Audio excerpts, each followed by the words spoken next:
You watched them grow up on your screen. You saw their sparks, their individualities, and their unique voices fighting to be heard over the chaos of a mega family. And then, one by one, you watched the light go out behind their eyes. If you go back and watch the early specials and then compare them to the final seasons of Counting On, the transformation is terrifying. This isn't just growing up, and it is not just maturity. This is a systematic psychological conditioning program designed to erase the self. We are looking at the execution of a protocol so precise and so damaging that it leaves its victims smiling while they are screaming on the inside. We are going to expose the machinery behind the Duggar girls' behavior, revealing that what the world called wholesome was actually a masterclass in dissociation and survival. We are peeling back the layers of the Stepford Daughter Protocol to show you exactly how a vibrant human being is hollowed out and replaced with a compliant, adoring reflection of her father's ego. Before we descend into this psychological deep dive, I need you to hit that like button and subscribe to the channel. The algorithm tries to bury this kind of deep analysis because it makes people uncomfortable, but the truth needs to be heard. By liking and subscribing, you help us advocate for the voiceless and keep this investigation alive. Let's begin with the most obvious symptom, the one that made them famous: the demeanor. The world was captivated by the soft voices, the adoring gazes, the skirted conformity. It was marketed as the ultimate brand of Christian femininity. But psychologists who specialize in high control groups and religious trauma don't call this wholesome. They call it fawning.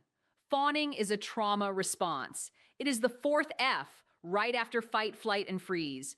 When a victim cannot fight back because the authority is too powerful, cannot flee because they have no money or outside connections, and cannot freeze because inactivity is punished, they fawn. They become overly compliant, overly helpful, and performatively happy to appease the aggressor and avoid conflict. New insider theories suggest that this behavior wasn't just encouraged, it was drilled. We have received reports from sources close to the IBLP community suggesting that the girls underwent what was internally referred to as countenance checks. The theory goes that if a daughter walked into a room and her face wasn't radiating joy, she would be pulled aside for a spiritual correction. It wasn't enough to obey, you had to look happy while doing it. This creates a split in the psyche. The girl learns that her true feelings are a sin, that her anger is rebellion, and that her sadness is ingratitude. So she kills the part of herself that feels those things. That adoring gaze they give Jim Bob, that isn't love. That is a survival mechanism. They are looking at him with hypervigilance, scanning his face for micro expressions of disapproval so they can adjust their behavior before he gets angry. This brings us to the foundational lie of the entire show, the claim that the girls choose their courtship standards and their lifestyle. The narrative was always that these women are empowered homemakers who simply love the domestic sphere. We are now deconstructing that narrative to reveal the doctrine of jurisdictional authority. This is the invisible chain that binds them. In the IBLP theology, a daughter does not own herself. She is the property of her father until he transfers that deed of ownership to a husband. There is no intermediate stage of adulthood. There is no independence. We are hearing rumblings from former members of the community that this doctrine is enforced through financial and emotional coercion that the cameras never showed. Imagine being 25 years old, but you aren't allowed to have your own bank account, your own car keys, or even your own private thoughts. The doctrine teaches that if a daughter steps outside her father's umbrella of protection, she opens herself up to satanic attack. It is a terrifying form of psychological blackmail. They aren't staying because they want to. They are staying because they have been brainwashed to believe that the world outside their father's front door is literally a demonic war zone designed to destroy them. But how do you maintain this level of control over modern women who have access to the internet and smartphones? You have to break them periodically. This leads us to the dark truth about the so-called business trips and retreats. Fans of the show remember the girls packing their bags for Journey to the Heart. It was framed as a spiritual getaway, a time for reflection and bonding. However, new analysis and leaked testimonials from other attendees paint a harrowing picture of what actually happens at these retreats. These aren't vacations. These are intensive reprogramming sessions. We are investigating reports that these retreats operate on a schedule designed to induce mental exhaustion. Participants are often isolated from their usual support systems, deprived of adequate sleep under the guise of late-night prayer sessions, and subjected to emotionally charged lectures that last for hours. The goal is to break down the participant's ego. There is a disturbing theory circulating among ex-IBLP forums that one of the core exercises at these retreats involves cleansing the conscience. This sounds noble, but in practice, it is a forced confession session. The girls are allegedly pressured to confess sins of pride. But what is defined as pride in this cult? Independent thought, a desire for privacy, a moment of irritation with a sibling. By forcing them to confess these normal human emotions as sins, the program effectively pathologizes their personality. They are taught that their self is the enemy. One insider report describes a specific exercise where participants are told to visualize their rebellious spirit dying so that a spirit of obedience can take its place. If this is true, it explains the drastic change in demeanor we see when the girls return from these trips. They come back softer, quieter, and more detached. They have been spiritually rebooted. They have been reminded that their only value lies in their submission. This brings us to the overlooked protagonist of this tragedy, the one who serves as the primary case study for this psychological erasure, Jennifer Duggar. If you want to see the Stepford Protocol in action, you don't look at the ones who have perfected the mask, like Jana. You look at the one whose mask is slipping. Jennifer is the lost girl. In the early specials, she was vibrant, vocal, and engaged, but analyze the hours of footage from the later seasons. Watch her in the background. There is a growing body of evidence, highlighted by eagle-eyed viewers and behavioral analysts, showing Jennifer's slow transition from a participant to a silent observer. She rarely smiles. When the family is engaging in their performative skits for the camera, Jennifer is often seen standing off to the side, her arms crossed, her eyes completely dead. She looks like she is dissociating. Dissociation is a mental process where a person disconnects from their thoughts, feelings, memories, or sense of identity. It is what the brain does when it cannot escape a traumatic situation physically. You leave your body because being in it is too painful. We have a theory that Jennifer is the one who sees the Matrix. She is the one who realizes that the promises of happiness are a lie, but she is too young and too trapped to do anything about it. So she shuts down. The family likely frames this as her being shy or quiet, but we believe it is a symptom of profound emotional neglect and repression. There are rumors, but persistent, that Jennifer has been the subject of more intense counseling sessions by the family patriarch because her lack of joy is seen as a spiritual failing. Imagine being depressed because you are in a cult, and then being punished for being depressed because your depression makes the cult look bad. That is the hellish feedback loop these girls are stuck in. This systematic breaking of personality relies on isolation. It relies on the victim believing that they are the problem. But to truly lock this mental prison, you need more than just theology. You need a mechanism of enforcement that starts from the cradle. We need to talk about the physical conditioning that precedes the psychological conditioning. We need to talk about the methods that Michelle Duggar utilized to ensure that by the time these girls were teenagers, the fight had already been beaten out of them. Recent deep dives into archived audio from homeschooling conferences have unearthed what we are calling the smoking gun. It's a clip that changes everything we thought we knew about the gentle, soft-spoken mother figure. But before we play the audio reconstruction and analyze the brutal implications of blanket training applied to the emotional psyche, we have to understand that this wasn't accidental. This was a blueprint that required the older sisters to betray the younger ones. We are now entering the most disturbing chapter of this saga. To understand the silence of the Duggar girls today, we have to listen to the sounds of their past. We have uncovered references to an audio recording from a homeschooling conference years ago, a recording that the IBLP has tried desperately to scrub from the internet.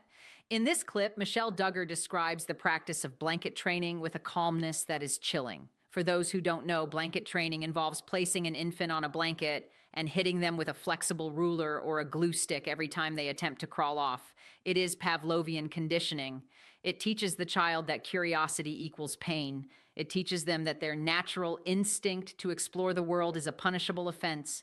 But here is the exclusive theory that changes everything.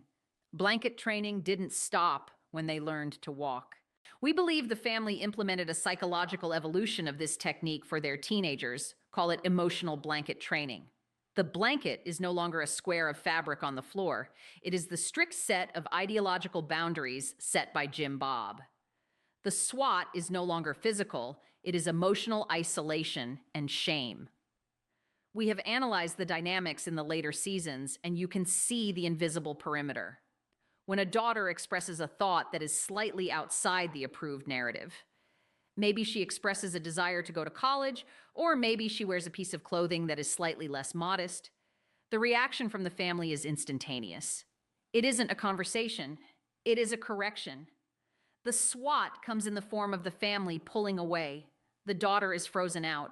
She is made to feel that by stepping off the emotional blanket, she has broken the family's unity. This creates a teenager who self-censors before she even speaks. She learns to build a prison in her own mind. She doesn't need a fence to keep her in. She carries the fence inside her head. This is the Stepford mechanism. The perfect smile, the nodding head, the soft voice, these are the bars of the cage. If she stays within them, she is praised, loved, and called a blessing. If she steps out, she becomes a pariah in her own home. This explains why, even as adults with their own social media accounts, you rarely see a genuine, unscripted moment. They are terrified that one wrong word will bring the ruler down, even if the ruler is now just a disappointed text message from Jim Bob. But the parents couldn't enforce this 24/7 on 19 children by themselves. They needed guards. They needed a localized police force within the home. This brings us to the betrayal. This is the darkest stroke of genius in the IBLP parenting model, the buddy system. On the surface, assigning an older sister to care for a younger sibling sounds like a helpful delegation in a large family. But we are pulling back the curtain to reveal that this was actually a method of turning victims into enforcers. Jonna, Jill, Jessa, and Jinger were not just babysitters. They were deputy parents. They were tasked with the discipline, the education, and the emotional molding of their buddies. Think about the psychological weight of that. You are a child yourself, barely a teenager, and you are being told that the salvation and behavior of a toddler are your responsibility. If the toddler acts out, the older sister gets in trouble for not controlling them. This forces the older sister to become the oppressor. We have looked at the archival footage of Jessa in particular. In the early seasons, Jessa was often described as having a strong personality, which is code for difficult to break. But watch how she interacts with the younger kids in the middle seasons. She is militant. She is strict. Why? Because she had to be. To survive her parents' expectations, she had to crush the rebellion in her younger siblings. This creates a cycle of trauma that locks the door from the inside. The younger siblings cannot look to their older sisters for help or rescue because their older sisters are the ones enforcing the rules. This destroys the horizontal loyalty between siblings. In a normal abusive household, siblings often bond together against the abusive parent. They form a secret alliance. But in the Duggar house, that alliance was shattered by the buddy system. You couldn't confide in Jessa that you hated the rules because Jessa was the one charged with enforcing them. You couldn't cry to Jana because Jana was too exhausted from raising 6 kids to deal with your emotions. This isolation is absolute. It leaves every single child alone in a crowd of 19. There is a tragic narrative arc here for Jessa specifically. We have a theory that Jessa was the most intelligent and strong-willed of the bunch, and therefore she had to be broken the hardest. The result is the Ice Queen persona we see today. She learned that emotions are dangerous. She learned that vulnerability gets you hurt. So she became the perfect sergeant for Jim Bob's army. She internalized the aggressor. Now, looking at her own children, we see the pattern repeating. The blanket is being laid down for a new generation, and the one holding the ruler is the victim of the last generation. And then there is Jana, the Cinderella of the sect. Why is she the only older girl who didn't marry young? The internet is full of theories, but here is the one that fits the Stepford Protocol best. She was too valuable to lose. Jana is the primary administrator of the household. She is the one who actually knows how the machine works. If she left, the domestic infrastructure would collapse. We believe there was a subtle, years-long campaign to undermine her self-esteem, to make her feel that her true calling was to stay and serve the father, rather than to leave and serve a husband. She has been gaslit into believing that her servitude is a privilege. Watch her eyes in the background of the specials. There is a deep, Resonant sadness there. She isn't waiting for a prince. She is serving a life sentence. This dynamic explains the Duggar voice. You know the one. The breathless, high-pitched, almost baby-like whisper that the women use when speaking to authority figures or the camera. We used to think this was just an affectation. Now, experts suggest it is a physiological manifestation of freeze and fawn. When the vocal cords are constricted by stress and the subconscious needs to appear non-threatening, the pitch rises. They literally sound like children because they are stuck in a state of arrested development. They are signaling harmlessness. Don't hurt me. I'm small. I'm sweet. I'm obedient. The younger girls, Jennifer, Jordyn, Josie, watched this happen to their big sisters. They saw the fire go out in Jinger's eyes. They saw the steel wall go up around Jessa's heart. They learned the lesson before they could even read. And that brings us to the lost girls era. The footage of Jennifer in the later years is practically a cry for help caught on tape. We have analyzed a specific clip from a birthday celebration where the family is cheering and the camera pans to Jennifer. She isn't just unenthusiastic, she looks haunted. Her body language is closed, shoulders hunched, eyes darting away from the lens. This is the body language of a child who feels unsafe in her own home. But the cracks are starting to show, and this is where the IBLP leadership is starting to panic. The system relies on total isolation, but the fame that Jim Bob craved became the Trojan horse that let the world in. The older girls, now married and living slightly further away from the epicenter of control, are starting to see the world differently. And the one thing Jim Bob fears more than anything else isn't a scandal. He has survived plenty of those. It isn't a cancellation, it is the law. We are seeing a shift in the legal landscape that poses an existential threat to this way of life. For decades, the abuse in these communities was ignored because it wasn't leaving bruises. It was spiritual. It was psychological. It was parental rights. But the world is waking up to the concept of coercive control. This is the legal recognition that abuse can be a pattern of behavior designed to strip a person of their autonomy. And if you apply the definition of coercive control to the footage we have of this family, the evidence is damning. Insider reports suggest that Jim Bob is terrified that one of the daughters might finally realize that what happened to them wasn't just strict parenting, but legally actionable abuse. We are hearing whispers of non-disclosure agreements being signed within the family, of financial trusts being used as leverage to keep the adult children silent. Why would you need an NDA for your own children if you were just a wholesome Christian family? You wouldn't. You only need that if you are running a business built on human exploitation. The tension is building.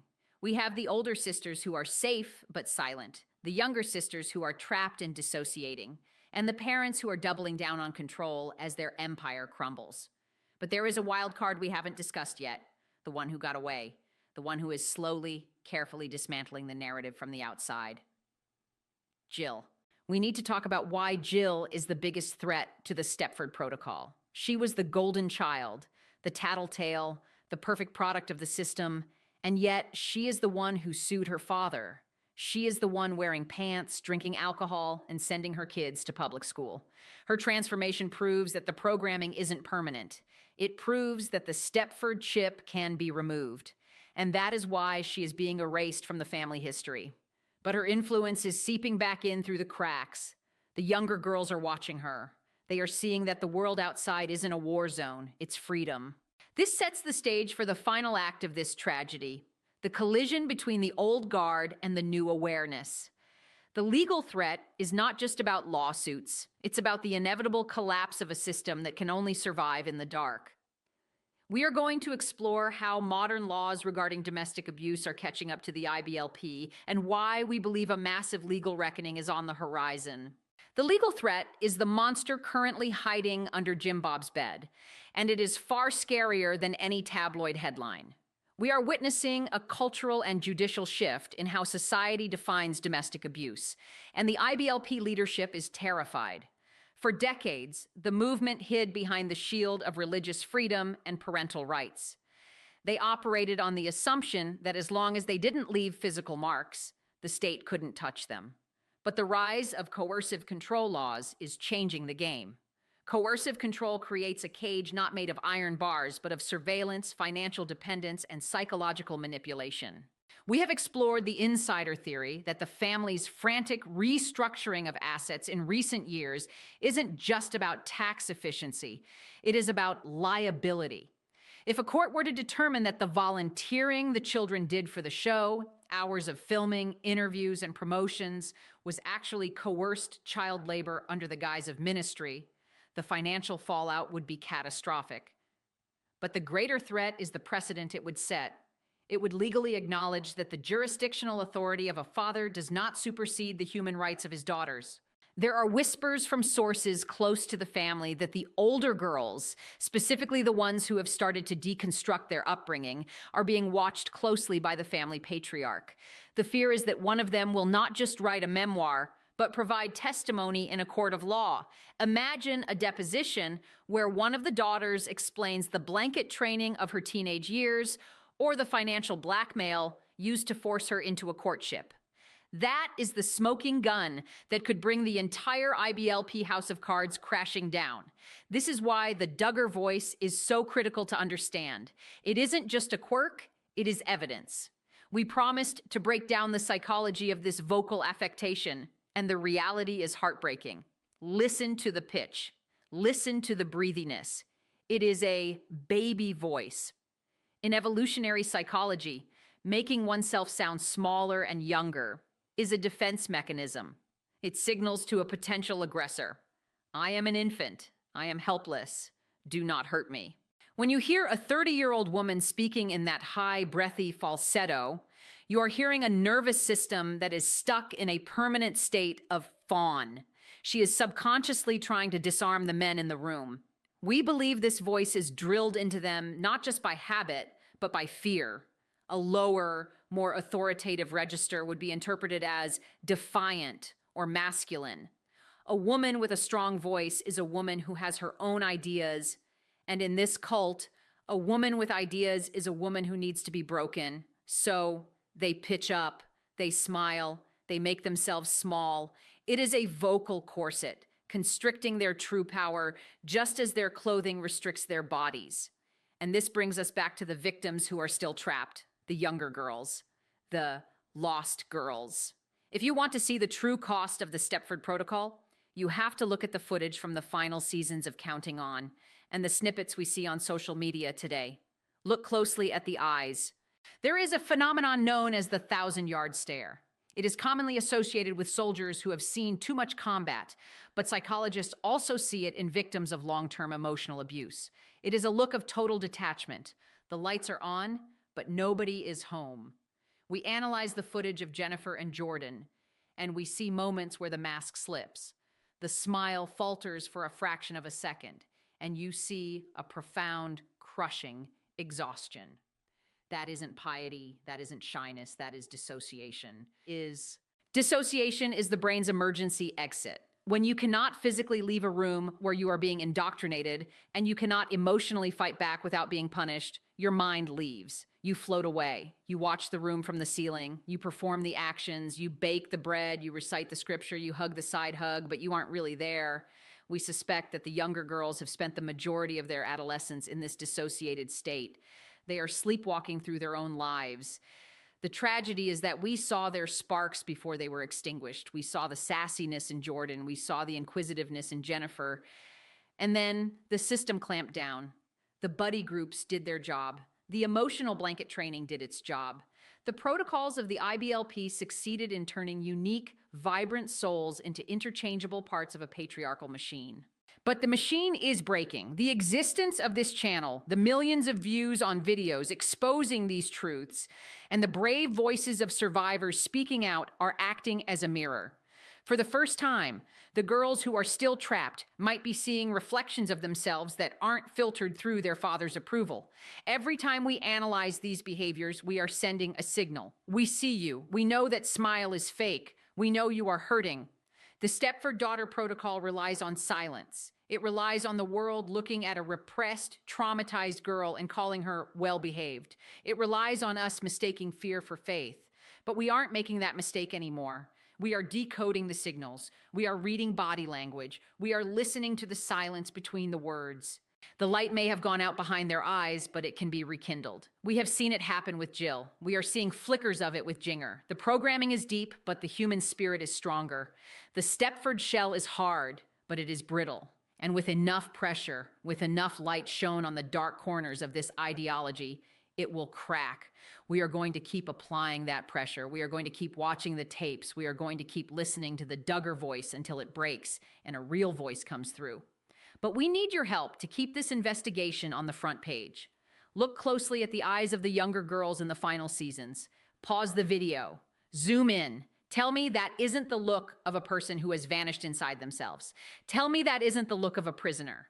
If you want us to continue this series and do a deep dive specifically into the Duggar voice acoustics and the psychological profiling of the spouses who marry into this system, you need to destroy the like button right now.